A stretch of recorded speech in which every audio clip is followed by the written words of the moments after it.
Bonjour et bienvenue dans cette série de vidéos consacrée à la réalisation de costumes et d'accessoires en impression 3D. Au cours des divers épisodes, je vous expliquerai les techniques et je vous donnerai mes astuces qui vous permettront de passer de ça à ça. Visez la rebelle!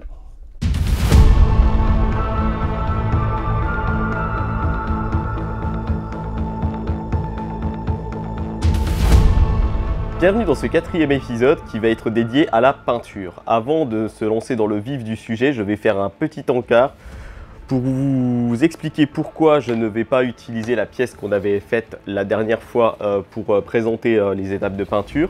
Donc cette pièce, je l'ai entièrement terminée comme j'avais expliqué à la fin de l'épisode précédent. Là, elle est prête à être peinte. Pourquoi je ne peins pas cette pièce-là? Parce que cette pièce-là, elle fait partie de ça. Ça, c'est assemblé, c'est une seule pièce. Et comme vous pouvez le voir, j'ai mes sangles dessus avec mes boucles de sangles et j'ai le protège tibia qui vient à l'avant. Donc ça, je l'ai monté de la même façon, je ne sais pas si on arrivera à voir correctement. Je l'ai soudé de la même façon que j'avais assemblé mes deux parties qui formaient le protège jambe. Et volontairement, j'ai fait le post-traitement de la partie nue avant d'ajouter les pièces qui ont elles aussi toutes été post-traitées l'une après l'autre avant d'être tout assemblées ensemble. Pourquoi je procède comme ça? Parce que si on fait l'assemblage avant de réaliser le post-traitement de chaque pièce, on va avoir énormément de difficultés à accéder dans des zones qui vont être énormément renfoncées, comme ici par exemple, ou les arêtes qui ne seront pas correctement terminées. Donc là, j'assure d'avoir le galbe vraiment parfait pour ma pièce.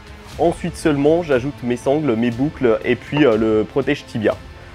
Donc pour cette simple raison, les autres pièces ne sont pas terminées d'être construites. Donc on va partir dans cet épisode et tout ce qui fait partie de l'assemblage, je le traiterai dans un épisode à la fin de la série. Ça sera un petit épisode à part où on parlera de l'assemblage des pièces une fois qu'elles sont post-traitées et aussi la façon de fixer les pièces parce qu'il va falloir ajouter des œillets, il va falloir ajouter des petits clips qui vont permettre de fixer correctement l'armure pour qu'elle soit confortable à porter, qu'elle ne bouge pas dans tous les sens, qu'elle ne se casse pas la figure pendant qu'on va trouper.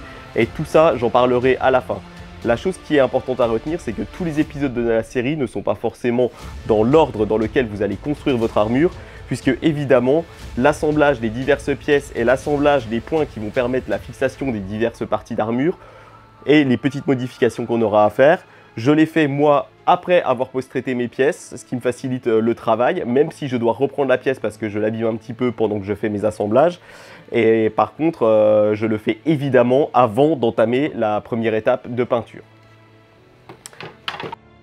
Donc la pièce que je vais présenter aujourd'hui pour faire la démonstration pour les peintures, ça va être cette pièce-là, qui correspond à la moitié d'un avant-bras. C'est un avant-bras qui reste ouvert. Ça me permet d'y glisser le bras. Et pareil, je l'expliquerai dans l'épisode supplémentaire, la façon de faire tenir cette pièce pour ne pas qu'elle s'ouvre en troupling. Donc là, voilà, ça tient vraiment bien. Et malgré tout, je peux l'ouvrir rapidement en cas de besoin. Dans tous les cas, peu importe la pièce avec laquelle je vous présente cette vidéo, l'objectif est d'obtenir des peintures soit unies sur de petites pièces, soit unie sur de grandes pièces. Donc celle-ci, elle est déjà peinte. C'est la peinture définitive pour un Shore Trooper. Soit comme ceci, avec technique, avec des coloris, avec du masquage et avec plusieurs couleurs différentes. Donc j'expliquerai toutes les étapes de peinture. Cet épisode risque d'être un petit peu long aussi en explication, parce qu'il y a beaucoup de choses à dire sur la peinture. C'est des informations que quand on est débutant, on ne les connaît pas forcément. C'est extrêmement important de le savoir pour ne pas rater sa peinture. Parce que comme dans l'épisode précédent, j'expliquais, si notre résine adhère mal à notre pièce en plastique, même chose ici. Si notre peinture adhère mal parce qu'on a fait des erreurs dans les processus de peinture, on va être obligé de recommencer à l'étape de la résine. Donc on va tout reponcer, il va falloir re-résiner, refaire les choses proprement. On va perdre énormément de temps, voire perdre la pièce parce que des fois, c'est extrêmement compliqué de retirer des peintures au papier de verre. Donc la peinture, il vaut mieux y arriver du premier coup parce que reprendre une peinture, c'est extrêmement délicat. Autre petite précision, cet épisode est vraiment juste dédié à la partie peinture. C'est-à-dire qu'à la fin de l'épisode, on n'obtiendra pas une pièce comme ça. Celle-ci, elle est vernie et en plus, il y a les effets de weathering dessus. Donc ça serait traité dans le prochain épisode. On fera vernissage et weathering en un épisode séparé parce que ça va être extrêmement long d'expliquer les techniques pour avoir quelque chose de propre et quelque chose qui fait vraiment réaliste. Donc là, on s'attache à la peinture, c'est déjà un gros morceau. Si vous maîtrisez déjà les techniques de peinture et que vous êtes intéressé par la partie weathering, vous pourrez passer directement à l'épisode suivant.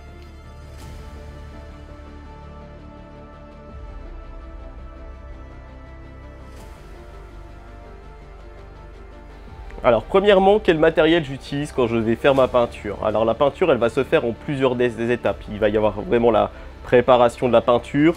Ensuite, il va y avoir des phases de séchage entre chaque couche. Puis ensuite, il va y avoir une phase de ponçage où je vais poncer la couche qui va me servir de préparation. Je vais refaire un dégraissage, reséchage. Ensuite, un après. Ensuite, la peinture en elle-même. Donc, il va me falloir forcément la peinture avec la couleur que je recherche. J'utilise du mastic en bombe qui va me permettre de corriger les dernières petites imperfections qu'il reste sur l'armure. Il faudra un après qui va passer entre le mastic et la peinture. Ça va permettre une meilleure adhérence de la peinture. Elle va mieux tenir dans le temps, elle sera plus solide. J'aurai besoin, comme la dernière fois, de l'alcool pour dégraisser ma pièce avant la première couche de mastic. De papier de verre, très fin cette fois-ci. Ça ne sera pas forcément nécessaire, mais ça servira probablement à l'étape de peinture dans certains cas. Ensuite, équipement de protection, il va me falloir des gants. Et il va me falloir un masque correct pour faire la peinture. On ne respire pas les vapeurs de peinture et les poussières de peinture, c'est très mauvais, c'est très toxique. Du papier pour essuyer quand je vais dégraisser. Alors pareil, même chose, je n'ai pas précisé l'autre fois, le papier, on utilise du papier essuie-tout ou du papier essuie-tout industriel. Par contre, on n'utilise pas de paquet de mouchoirs parce que bien souvent les marques ajoutent dans les mouchoirs des substances pour adoucir le nez quand on se mouche beaucoup. Par contre, le problème, c'est que cet adoucissant, il va se retrouver quand on va vouloir dégraisser sur la surface de notre pièce qu'on va vouloir peindre. Et forcément, ça risque d'abîmer ou d'altérer la qualité de la peinture et son adhérence sur la pièce. Première question, où est-ce que je vais faire ma peinture? Alors là, on ne fait pas de la carrosserie haut de gamme, on va faire du costume et on va faire des accessoires. Donc on peut éventuellement, si on n'a pas de pièces dédiées dans la maison, peindre en extérieur quand il fait beau. L'important quand on va faire notre peinture, c'est qu'il faut déjà savoir qu'on va en mettre partout, dans toute la pièce, il va y avoir de la poussière de peinture. Donc il va nous falloir, si on utilise une pièce qui est fermée, c'est-à-dire qui ne communique pas avec les autres pièces pour que la poussière de peinture n'aille pas contaminer toutes les autres pièces, et une pièce qui est bien ventilée parce qu'il va y avoir énormément de pulvérisation de solvant. Donc il ne va pas falloir qu'on reste dans cette ambiance surchargée de solvant sans qu'il y ait une aération minimum. Deuxième chose, il faut penser aux conditions de température et d'humidité. Les peintures, et ça sera à vous de regarder en fonction de la peinture que vous choisissez. Je ne vais pas donner de conseils de marque dans cette vidéo. Vous pourrez les trouver sur les forums. Par contre, les peintures, elles ont des spécificités et chaque peinture ne fonctionne pas de la même façon. Donc certaines peintures, celles que moi j'utilise, je peux l'utiliser entre 15, c'est conseillé entre 15 et 25 degrés. Moi, la pièce dans laquelle je peins, il fait 23 degrés. La température est régulée. En général, il fait entre 22 et 24 degrés. Jamais plus, jamais moins. L'important, c'est que je sois vraiment correctement dans les spécifications de ce que va donner le fabricant. Donc ça va être à vous de regarder sur le site du fabricant dans quelles conditions il conseille d'appliquer la peinture. Certaines peintures nécessitent d'être pulvérisées avec un pulvérisateur qui aura légèrement été tiédi à l'avance. D'autres seront dans des gammes de températures qui seront un peu plus hautes, entre 22 et 30 degrés. Mais attention, n'allez pas vous amuser à peindre avec une peinture qui est faite pour être peinte entre 20 et 30 degrés, par exemple, à 5 degrés, parce que là, vous risquez la catastrophe. Troisième chose, l'humidité. Alors, idéalement, il faut le moins d'humidité possible quand vous allez appliquer votre peinture. Votre pièce, elle devra être parfaitement sèche. Et l'humidité va pouvoir altérer le rendu final de votre peinture. Donc évitez de peindre en zone trop humide. Si vous le faites en extérieur, faites-le par temps ensoleillé et idéalement s'il a plu la veille parce que les poussières sont beaucoup collées au sol. Si c'est une période où il y a fait 15 jours de canicule, vous allez avoir plein de poussière dans l'air, vous risquez d'avoir un peu de poussière sur votre peinture qui va se déposer sur votre peinture avant qu'elle sèche. Donc c'est pour ça que moi je peins en intérieur, j'en ai la possibilité. Malheureusement, je comprends bien que tout le monde n'a pas cette possibilité-là et que certains vont être obligés de peindre en extérieur. Donc quand vous faites vos peintures, prévoyez de faire toutes vos peintures un jour où les conditions sont idéales et correspondent aux spécificités de votre peinture.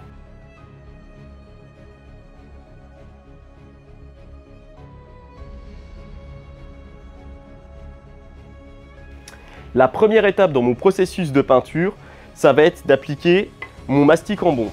Donc comme je vous avais montré, moi j'utilise du mastic en bombe, c'est un mastic très fin, son objectif ce n'est pas de remplir des trous. Le remplissage des trous, je l'ai fait à la résine. Mais là, il me reste certaines petites imperfections que je sais que ce mastic va pouvoir boucher et ça de toute façon, il en restera toujours un tout petit peu. Donc je vais passer des fines couches de mastic, je vais en passer 2, que je vais ensuite reponcer avec un papier de verre extrêmement fin, 600-800. Là, dans le cas là, ma peinture, il est conseillé par le fabricant de l'appliquer avec mon apprêt sur des ponçages à 600. Donc je m'arrêterai à 600. Certaines peintures, on pourra monter des peintures plus fines par exemple, parce qu'aujourd'hui je vais peindre avec la couleur du Shore. Donc c'est une peinture qui contient un peu de poudre et qui est très épaisse. Donc les micro-rayures ne se verront pas. En revanche, le blanc de mon tank par exemple, c'est une peinture qui était très fine. Et il a fallu que je ponce jusqu'à 1200 avant d'appliquer ma couche de peinture.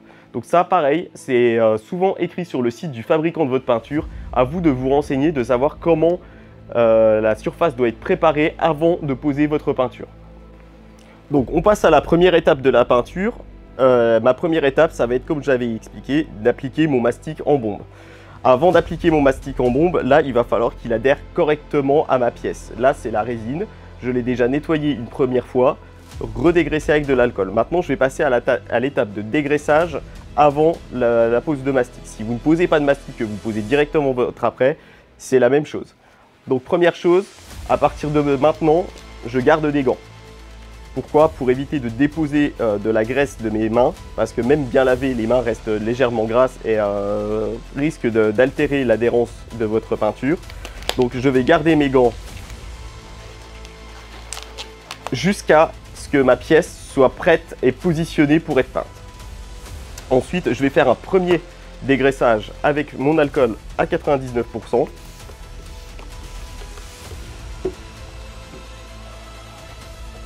Donc, dégraissage classique, comme je vous ai expliqué, avec un papier propre. Là, j'agis comme si j'avais pas fait mon premier dégraissage.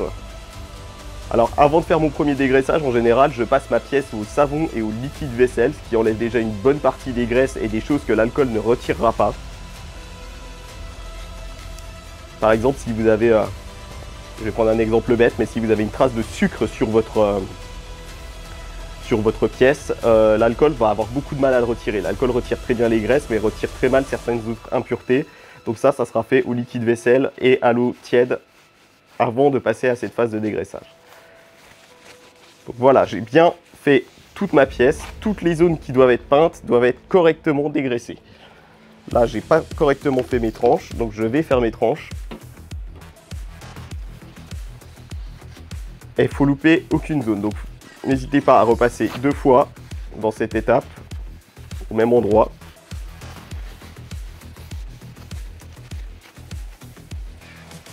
Le problème, c'est que si ma pièce était encore un peu sale, mon papier, il a absorbé de la graisse. Et j'en ai rétalé une très fine pellicule. Même infime, elle peut devenir gênante pour la pose de la peinture. Donc je vais faire une deuxième étape de dégraissage complètement identique à l'alcool avec un nouveau papier.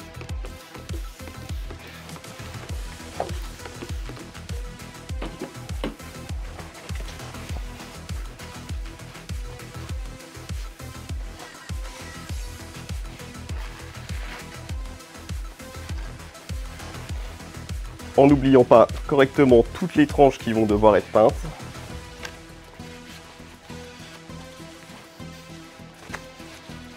Et s'il faut faire une troisième fois parce que vous n'êtes pas sûr de vous, n'hésitez pas. Parce que comme je l'ai expliqué, si la peinture ne tient pas, pas de retour arrière possible, il faut repasser à l'étape, faut retourner jusqu'à l'étape de la résine. C'est-à-dire reponcer toute la pièce. Voilà, ma pièce maintenant elle est entièrement dégraissée, je ne la touche plus avec des mains, je la touche uniquement avec des gants. Je vais aller la suspendre dans la salle où je fais la peinture et on se retrouve là-bas. Donc vous voici dans ma pièce qui est uniquement dédiée à la peinture. Alors désolé si on m'entend pas bien, mais je porte déjà le masque. L'objectif ici, ça va être de suspendre votre pièce pour que aucune des parties qui doivent être peintes ne vienne toucher les supports. Donc là j'ai mis un fil à l'intérieur, j'ai la chance d'avoir un petit crochet qui est fait exprès à l'intérieur. Et aucune des parties qui devra être peinte ne devra être en contact avec ce qui vient le supporter. Avant d'appliquer ma peinture, j'avais fait mon dégraissage. J'ai toujours gardé mes gants pour ne pas regraisser ma pièce. Donc je vais commencer avec ma bombe de mastic. Là la pièce est parfaitement sèche et parfaitement dégraissée. Donc première chose, les peintures, quand on les applique, quelle que soit la peinture, que ce soit un mastic, un après ou une peinture, on le mélange bien. On le secoue pendant 2 minutes. Donc là, je vais le faire en temps réel pendant 2 minutes. Je vais énormément accélérer la vidéo pour que vous ne me regardiez pas secouer ma peinture pendant 2 minutes. Mais c'est énormément important que vous mélangiez correctement votre peinture et que vous la laissiez reposer au moins 30 secondes avant de l'appliquer.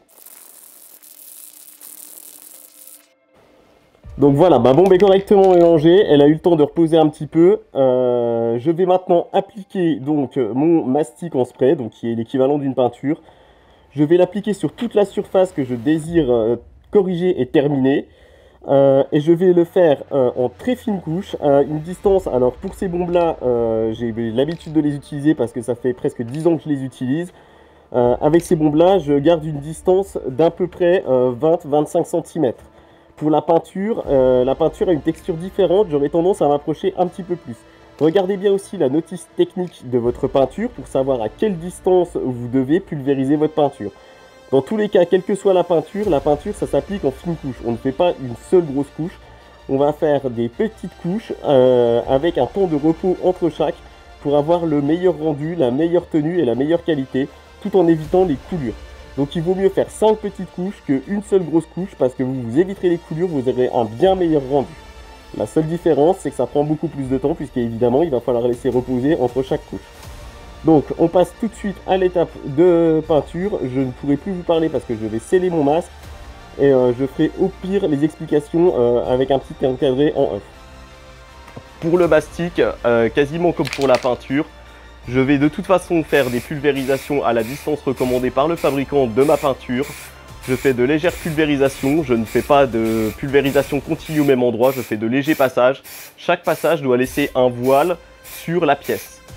S'il faut repasser plusieurs fois, on repassera plusieurs fois. On fait d'abord le tour complet de la pièce et puis ensuite on va refaire un deuxième tour afin de combler les trous. Alors là j'insiste un peu plus parce que je suis sur du mastic. On verra tout à l'heure que dans l'étape de peinture, je laisse un léger voile. S'il y a des zones qui ne sont pas correctement couvertes, ce n'est pas grave, je le ferai sur une deuxième, une troisième, voire une quatrième couche. Je peins toujours perpendiculairement à la surface que je vise. C'est-à-dire que quand je fais ma face avant, j'ai ma bombe qui est correctement verticale.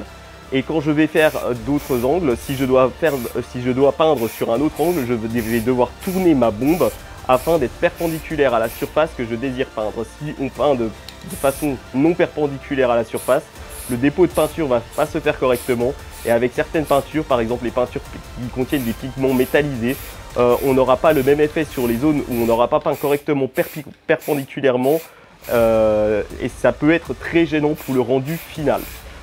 Donc maintenant, la couche, elle va être terminée. Une fois terminée, cette couche de mastic, comme pour ma couche de peinture, c'est une couche que je vais laisser reposer 10 minutes. Je ne pourrai pas la toucher au bout de 10 minutes parce que sinon je laisserai des traces dessus. Je pourrai appliquer une deuxième couche au bout de 10 minutes. Donc on revient dans 10 minutes pour le passage de la deuxième couche. Donc les 10 minutes sont passées et ça fait à peu près 15 minutes. Nous revoilà donc dans la zone où je vais faire ma peinture. Je vais remélanger à nouveau mon mastic.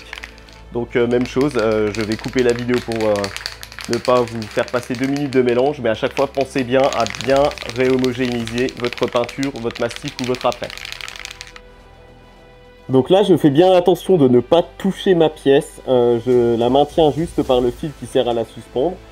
on peut peindre au bout de 10 minutes. Par contre, si jamais je viens appuyer dessus, la peinture est encore tendre, elle risque de s'enfoncer, je risque de laisser des traces de doigts dessus. Donc, je vais repasser exactement de la même manière que la première fois. Je vais repasser un deuxième voile sur toute la pièce, sur toutes les zones. Et ensuite, je laisserai sécher longtemps. La chose qui est importante à savoir, c'est qu'il ne va pas falloir attendre trop longtemps entre plusieurs couches.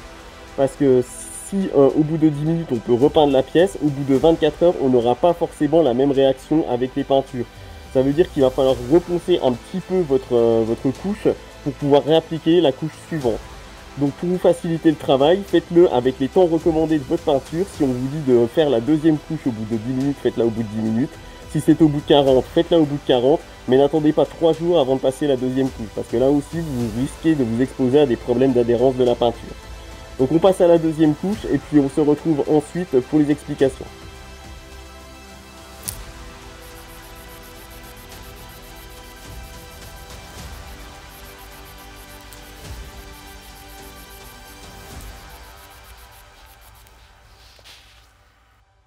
Donc maintenant que ma deuxième couche est passée, j'avais décidé de mettre seulement 2 couches de mastic. Ça sera largement suffisant vu la finition que j'avais déjà avant de le passer. Qu'est-ce qu'on fait? Et bien là, on va passer et on va aller travailler sur une autre pièce. Pourquoi? Parce que là, on va attendre 24 heures. Je dis bien 24 heures minimum de séchage.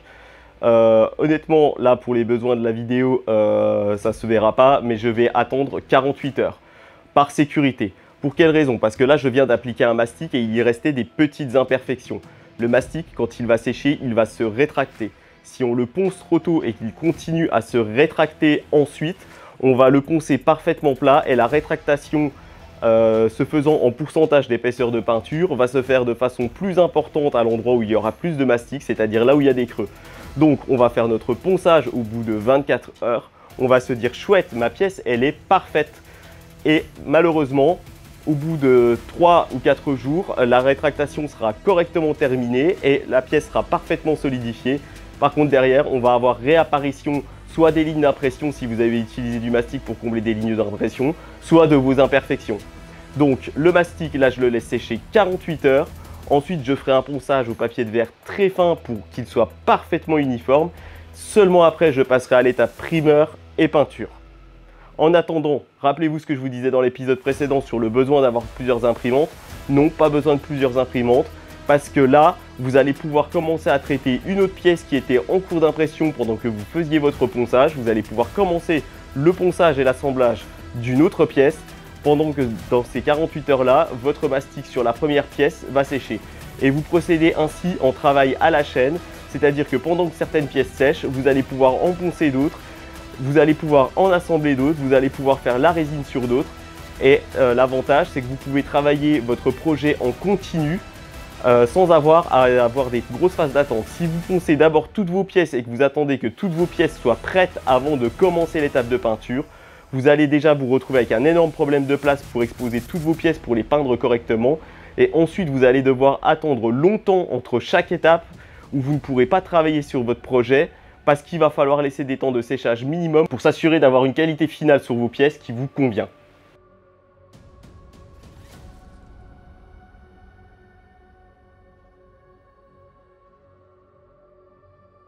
Nous sommes maintenant à J+8 après que j'ai passé la couche de mastic sur cette pièce-ci. Donc oui, J+8 parce que j'ai fait d'autres choses en attendant et ça m'a permis de bien laisser reposer mon mastic parce que c'était probablement cette pièce, celle que j'avais moins travaillé niveau résine, donc elle avait besoin d'être un peu plus comblée. Donc j'avais passé mes 2 couches de mastic après avoir fait un dégraissage très propre. Et ensuite, il me restait donc au bout de 8 jours quelques petites imperfections qui réapparaissaient en fait, des petits creux. Donc là, j'ai poncé finement, donc je vous montre pas forcément cette étape, c'est simplement du ponçage à l'eau avec un papier de verre 600 et après 800 sur cette partie-là.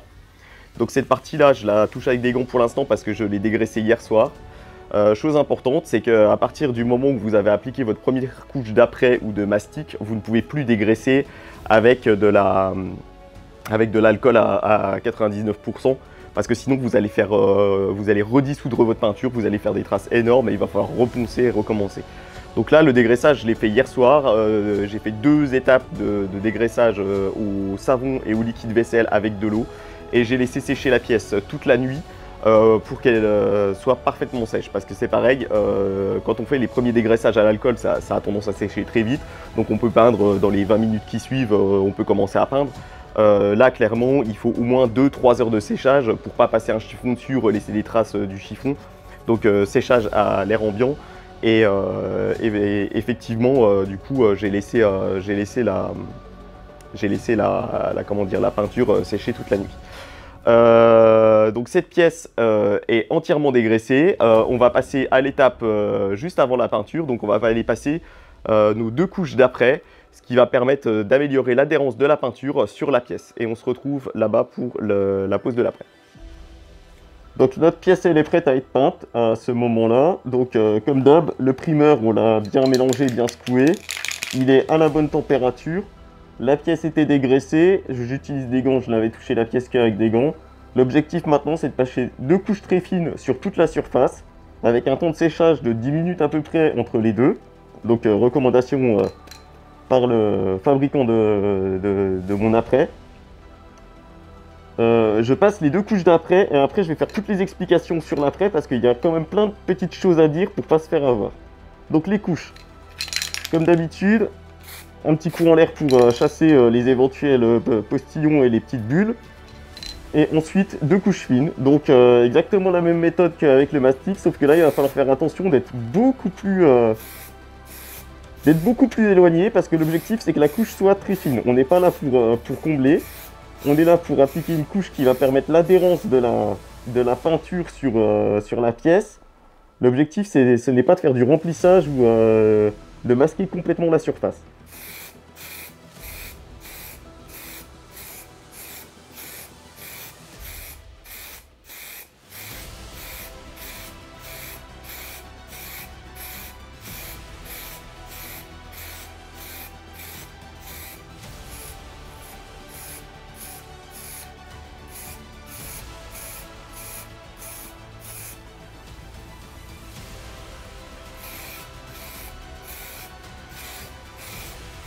Donc je n'oublie aucune zone, je fais bien tous les angles.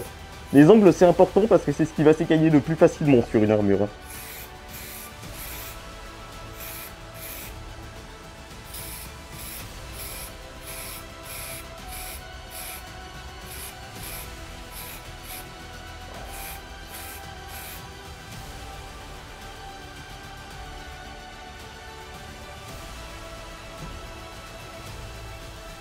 Donc là, je ne sais pas si ça va se voir, je vais essayer de zoomer un petit peu. On va vite fait voir que la couverture n'est pas parfaite.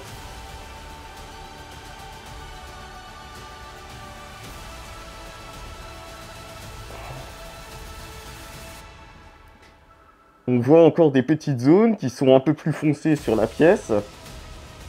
Donc qui sont ici par exemple, on a une petite zone un peu plus foncée. Ici aussi, donc la couverture n'est vraiment pas parfaite, hein. Ici aussi on le voit bien, les zones qui ne sont pas... c'est juste un voile fin que je passe. L'objectif n'est pas de faire une couverture, surtout pas à la première couche. C'est pas grave si c'est un peu transparent. Cette couche elle a pour objectif un peu d'uniformiser la couleur, j'en parle juste après, et surtout de donner une bonne adhérence à la peinture sur la pièce. Donc cette pièce là, je la laisse sécher pendant 10 minutes, je viens passer ma deuxième couche ensuite. Donc voilà, 10 minutes de séchage. Ma bombe est de nouveau secouée. Deuxième couche. Donc là, la deuxième couche, elle devrait terminer de couvrir les parties qu'on voit un petit peu encore en noir, comme je vous ai mis en photo juste avant.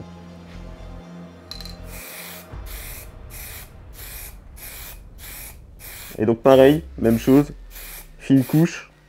J'insiste pas trop sur les zones, faut pas qu'il y ait de coulure. Là, il faut que l'après soit vraiment parfait au niveau de la dépose. Parfaitement lisse. Parce que l'après c'est déjà très dur à poncer. Et puis en plus, si jamais vous venez gâcher tout le travail que vous avez fait au ponçage avant en faisant une coulure d'après, malheureusement on va falloir recommencer. Donc voilà, léger voile de très loin.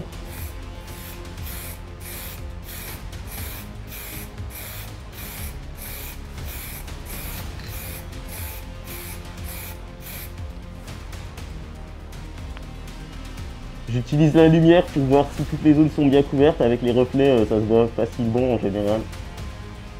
Surtout avec des apprêts qui sont clairs comme ça. Je n'oublie pas mes angles de derrière.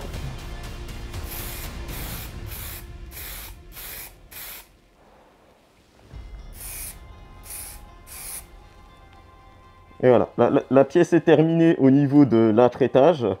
Donc maintenant, je vais la laisser reposer pendant 1 heure avant d'attaquer la peinture. Être sûr que cette partie... alors là, après, comme je l'ai déposé en fine couche, 1 heure, ça suffit pour qu'il soit sec et pour qu'il soit prêt à être peint. Si jamais je le laisse reposer un peu plus longtemps, c'est pas grave. Par contre, il ne faut pas faire moins parce que l'après a tendance à pas se rétracter à la même vitesse que la peinture. Si vous venez mettre une peinture par-dessus, vous risquez d'avoir un effet de peau d'orange et de craquellement qui sera vraiment atroce. Et là, c'est pareil, il faudra tout reprendre à zéro, il faudra tout enlever. Donc, il faut jouer la sécurité, toujours laisser le temps de séchage minimum, voire laisser de l'extra s'il faut. Ça évite de gâcher le travail et de perdre beaucoup de temps. Vaut mieux perdre 1h30, voire une journée pour laisser sécher bien correctement les peintures, plutôt que retaper 3 ou 4 jours de travail de reponçage, de remasticage, d'apprêtage et compagnie. Donc comme je l'ai dit, on va passer à la partie un petit peu théorique sur l'après. C'est pour ça que je le fais après. Et pourquoi? Parce que l'après, il va falloir aussi bien le choisir en fonction de plusieurs critères. Tout d'abord, il va falloir s'assurer qu'il soit compatible avec la peinture qu'on va utiliser. Donc globalement, si on a la possibilité, on prend un apprêt qui est dans la même marque et dans la même gamme. Attention, je dis bien la même gamme. C'est-à-dire que des peintures à base d'eau devront avoir des apprêts à base d'eau et inversement. Alors on peut faire des apprêts à base, entre guillemets, solvant acétone et par-dessus mettre une peinture à base d'eau. Ça posera pas de problème. L'inverse va être complètement impossible parce que sinon votre apprêt, il va craquer. Ça va faire un espèce d'aspect peau d'orange, ça va se décoller et là c'est la catastrophe. Il faut reprendre la pièce jusqu'à la résine, ponçage jusqu'à la résine et il faut recommencer les étapes. Donc bien important de choisir son apprêt en fonction de la peinture qu'on va mettre ensuite. Deuxième chose, il va falloir que l'après on en applique partout, 1 pour des raisons d'adhérence, 2 pour des raisons de couleur. Parce que votre peinture, en fonction de la base qu'il va y avoir en dessous, va avoir tendance à avoir une couleur qui est différente.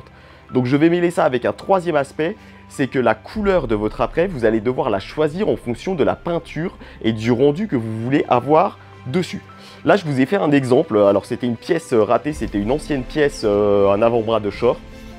Donc j'ai fait quelques tests de peinture dessus. Et puis ça, c'est un ancien plastron de short qui n'est pas aussi accurate que j'aurais voulu. Donc qui me sert maintenant de plateforme à mes tests de peinture. Donc c'est là que j'ai testé toutes les peintures. On le voit encore un petit peu en transparence. Le jaune, le rouge, le bleu, le beige de mon Short Trooper. Pour être sûr qu'une fois tout sec, ça me convient bien. Et c'est le petit test bête, mais pensez à le faire avant sur une plaque de plastique un petit peu similaire à ce que vous allez peindre, ou alors si vous peignez sur une autre matière que du plastique, peu importe, sur de la résine. Mais pensez à faire un essai sur une chute, simplement pour vous assurer que quand vous n'utilisez pas des peintures de la même marque et de la même gamme, moi je les connais, j'ai l'habitude, et pourtant je fais encore le test pour m'en assurer, mais s'assurer que vos peintures sont compatibles. C'est-à-dire que vous utilisez les mêmes techniques, les mêmes temps de séchage, les mêmes techniques de ponçage, les mêmes techniques d'application, et vous vérifiez que à la fin, quand votre pièce est entièrement sèche, que vous avez respecté toute la procédure, que votre peinture elle a un aspect nickel. Pour simple et bonne raison. C'est que là, ma peinture, j'ai pris des peintures qui étaient incompatibles entre elles. Volontairement, parce que mon jaune, comme je l'expliquerai après dans la peinture, c'est une peinture polyuréthane acrylique à base d'eau. Son solvant, c'est de l'eau, je la dilue dans l'eau, je nettoie mon aérographe à l'eau et je nettoie mes pinceaux à l'eau. Mes autres peintures, elles ont une base qui se nettoie à l'acétone. Donc ça se dilue à l'acétone, elles vont avoir tendance un petit peu à s'abîmer avec l'alcool à 99%. C'est pour ça que je disais, on ne peut plus dégraisser avec de l'alcool à 99%, ça la dilue pas, c'est pas suffisant comme diluant pour nettoyer une pièce. Mais par contre, c'est suffisant pour altérer la qualité de la peinture. Elle va devenir opaque, elle va devenir poreuse et il va y avoir des défauts dessus. Donc, ne pas nettoyer à l'alcool ces peintures-là. Donc, j'ai volontairement mis ma peinture. J'ai fait des lignes de peinture acrylique polyuréthane à base d'eau sur une armure qui était entièrement peinte en beige. Donc, la peinture en ombre que j'ai, base acétone. ça a parfaitement tenu.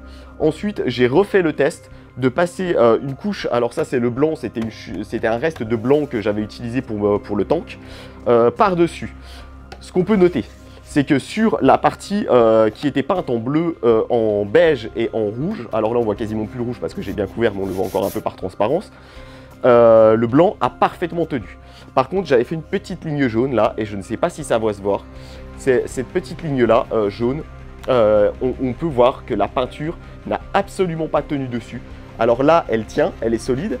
Le gros problème, c'est que la peinture du dessous, c'est légèrement décollé, c'est dilaté et rétracté dans d'autres endroits.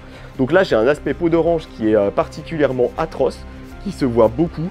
Ça, si j'avais fait ça sur une pièce définitive, c'était foutu, je la recommençais. Je ne peux pas vernir là-dessus. C'est une peinture déjà qui ne va pas tenir dans le temps, elle va avoir tendance à s'écailler. Là, vous voyez, on passe tout de suite au travers, on arrive à retrouver le rouge puisque le jaune ne tient plus du tout en dessous. Le jaune vient décoller le blanc. Et malheureusement, donc ça, c'est des tests qu'il faut faire avant. Donc pareil pour le primeur, bien choisir le primeur en fonction de la peinture qu'on va mettre dessus. Ne pas utiliser de primeur à base d'eau pour venir peindre avec des peintures à base d'acétone ou autres solvants par-dessus, parce que c'est des solvants qui sont plus agressifs et qui vont abîmer la peinture. On le voit un petit peu peut-être, je ne sais pas si ça passe à la caméra à cet endroit-là. La pièce est craquelée, donc même chose, incompatibilité, temps de séchage non respecté. Là, ce que je voulais vous illustrer, c'est l'importance de la couleur qu'on va choisir pour le primeur. Cette pièce-là, elle était peinte en beige à la base. Ce que j'ai fait, c'est que j'ai peint cette partie-là, du coup, cette zone-là, on le voit, elle est peinte en noir, jusque-là.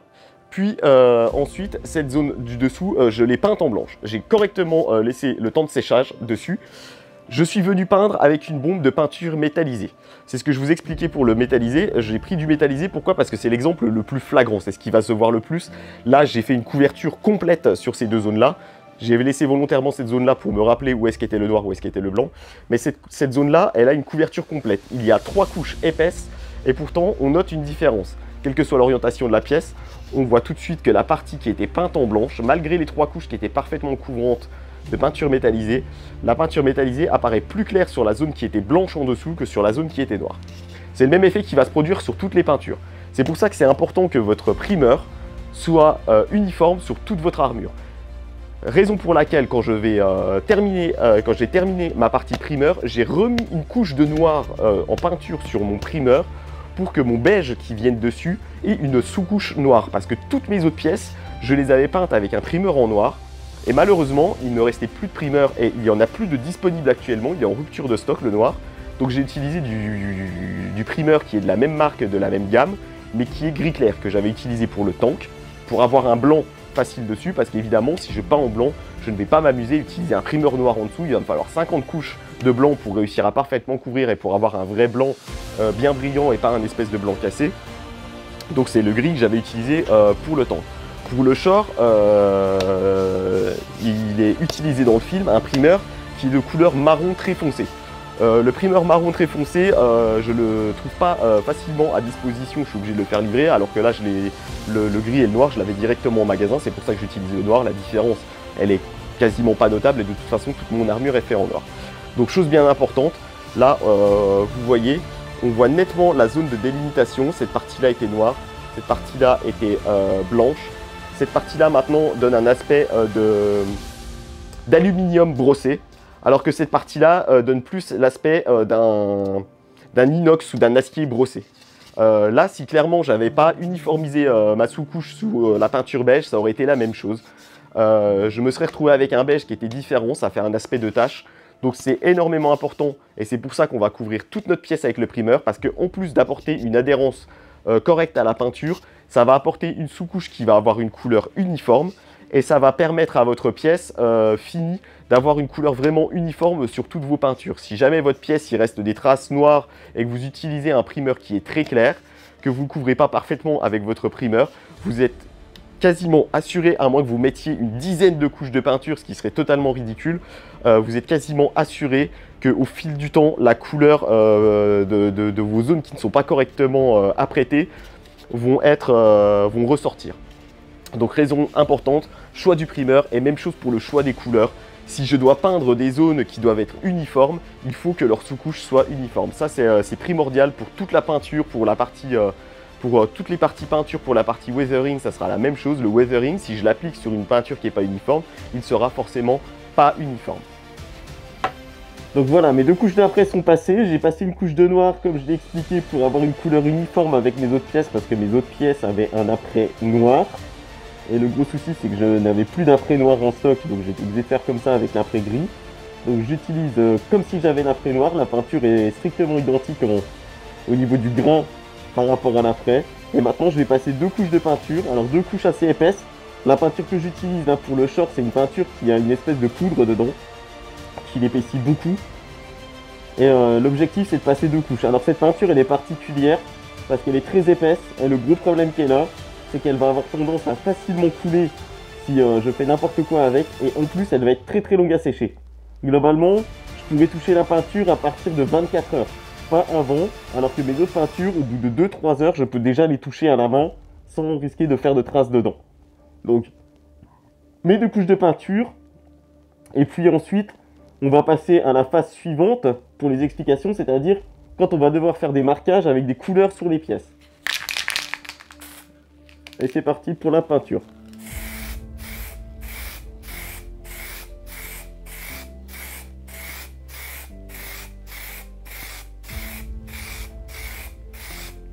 Donc là, j'ai tendance à insister un tout petit peu plus qu'avec l'après, forcément, puisque l'objectif c'est de parfaitement couvrir. Alors si c'est pas parfaitement couvert au premier passage, c'est pas grave, il y en aura un deuxième. Mais l'objectif c'est qu'il n'y ait plus de trous, qu'il n'y ait plus de différence de couleur sur toute la surface de ma peinture.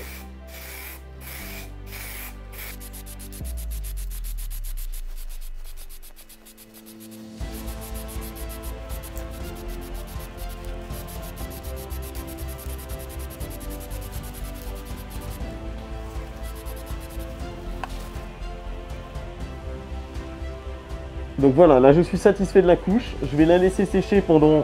Alors celle-là un peu plus de temps, c'est plus 20 minutes que 10 minutes. Je viens passer la deuxième couche.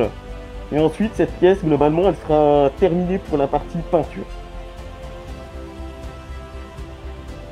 Donc voilà, notre première couche a eu le temps de très bien sécher. Là, je l'ai laissé à peu près 45 minutes reposer. Donc là, je peux presque la toucher. Je vais éviter pour pas faire de traces. Mais il nous reste juste à passer la deuxième couche et puis après le temps d'attente. Donc là il faudra laisser ensuite, moi je laisse 5 jours minimum avant de passer à l'étape du vernis. L'étape du vernis ça sera dans l'épisode suivant. Dans la suite de l'épisode on va faire aussi les parties peinture avec les masquages et les couleurs. Donc deuxième couche pour cette pièce là. Et puis cette pièce là elle sera globalement entièrement terminée pour la partie peinture.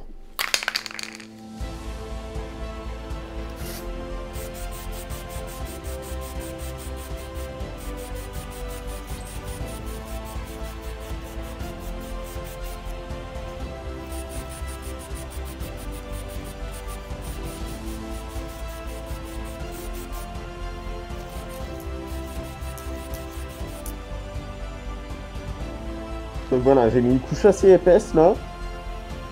Je vérifie que je suis bien homogène partout. On le voit avec le grain, avec les reflets de la lumière. Il faut que le grain de la peinture soit bien homogène partout.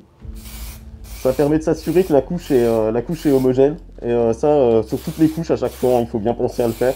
Parce que sinon après on se retrouve avec des espèces de petites taches sur les peintures. Alors c'est pas très gênant, parce que le vernis va venir cacher, cette pièce va être vernie. Mais parfois certaines armures, on ne va pas les vernir volontairement. Ou alors on va les rematifier derrière et ça risque de faire réapparaître ces petites taches. Donc là, on s'assure que tout est bien homogène. Là j'ai un tout petit défaut. C'est que j'ai une petite accumulation de peinture, comme c'est une peinture épaisse avec une poudre qui est venue se coller ici. Donc ça je le touche pas. Parce que si je viens toucher maintenant, je vais faire une grosse trace. Je vais attendre que cette pièce elle soit bien sèche. J'attends mes 5 jours. Et dans 5 jours, quand elle sera bien sèche, ce que je vais faire, c'est que c'est l'autre intérêt du bistouri. C'est que je vais venir couper cette poussière collée au bistouri. Et par-dessus, après, si je fais ça proprement, quand je vais remettre mon vernis, on ne verra plus qu'il y a eu ce petit défaut. En tout cas, si jamais vous avez un défaut sur la peinture au moment où vous la posez, n'essayez pas de rectifier tout de suite. Parce que si on essaye de rectifier tout de suite, là, comme la peinture est très molle, on va faire une plus grosse trace ça sera irrécupérable, il va falloir reponcer une partie de la pièce pour pouvoir la repeindre derrière. Donc contrairement à ce que j'avais prévu, je vais devoir couper l'épisode ici pour la simple et bonne raison que j'ai déjà 40 minutes de shoot sur la partie qui suit. Et c'est pas encore terminé, donc ça va être encore un épisode qui va être très long. Donc on s'arrête là, on a déjà posé toute notre peinture, on a posé la base pour notre peinture, on la laisse sécher. Ça permet de sortir l'épisode plus vite aussi parce que les temps de séchage entre chaque étape sont tellement longs que ça va me faire sortir l'épisode dans une semaine et demie encore, et puis je vais sortir 2 heures d'un coup. Donc là on va se contenter de ce qu'on a déjà fait, il y a déjà pas mal à retenir. J'espère que ça vous a plu, j'espère que vous avez appris des choses et que ça vous permettra de progresser si vous désirez aussi faire votre armure ou peindre des accessoires, des props, des armures. Donc la semaine prochaine, si tout se passe bien, je sors l'épisode suivant, donc ça sera la deuxième partie de la peinture où on aura fait le masquage au scotch, nos peintures des diverses couleurs, des lignes, des détails, la peinture à l'aérographe. Et puis ça sera déjà pas mal pour l'épisode là, je pense qu'il va faire aussi 1 heure. Et l'épisode suivant, ça sera vraiment moi la partie qui m'intéresse le plus et celle que je trouve la plus sympa à réaliser. On passera à la partie vernissage qui sera assez rapide et dans le même épisode on fera la partie weathering. Donc c'est la partie où on va ajouter tous les détails, où on va enfin voir nos pièces prendre forme et puis où on va se dire ça y est c'est terminé, ça rend vraiment bien, c'est chouette le boulot que j'ai fait. Donc je vous remercie d'avoir regardé l'épisode, j'espère que ça vous a plu, j'espère qu'on se retrouvera ensemble dans une semaine pour la partie peinture avec le masquage. Je vous dis à bientôt et à la prochaine.